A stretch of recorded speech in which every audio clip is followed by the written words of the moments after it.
this video, I will teach you how to fix World app failed to fetch data.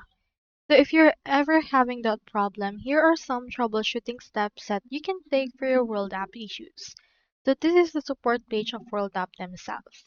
First, you can disable your secondary SIM on dual SIM devices. So this is because if you're using a dual SIM device, it's possible that the SIM not connected to the internet could be causing conflicts. So just disable the SIM from there. You can also double check your internet connection. To do that, you can head over to a new tab and then search in there for fast.com. And then you can actually see how fast is your internet, if it meets the standards for running the World app. Next, you can verify the app source. Make sure that you install the World app using verified source like App Store for iOS or Play Store for Android. Now, check for the operating system updates. So head over to your settings and make sure to update for the latest system update on your actual phone.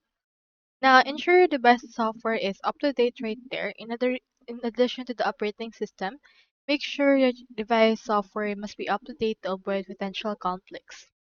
You can also try to force quit the app because sometimes apps can get stuck or unresponsive.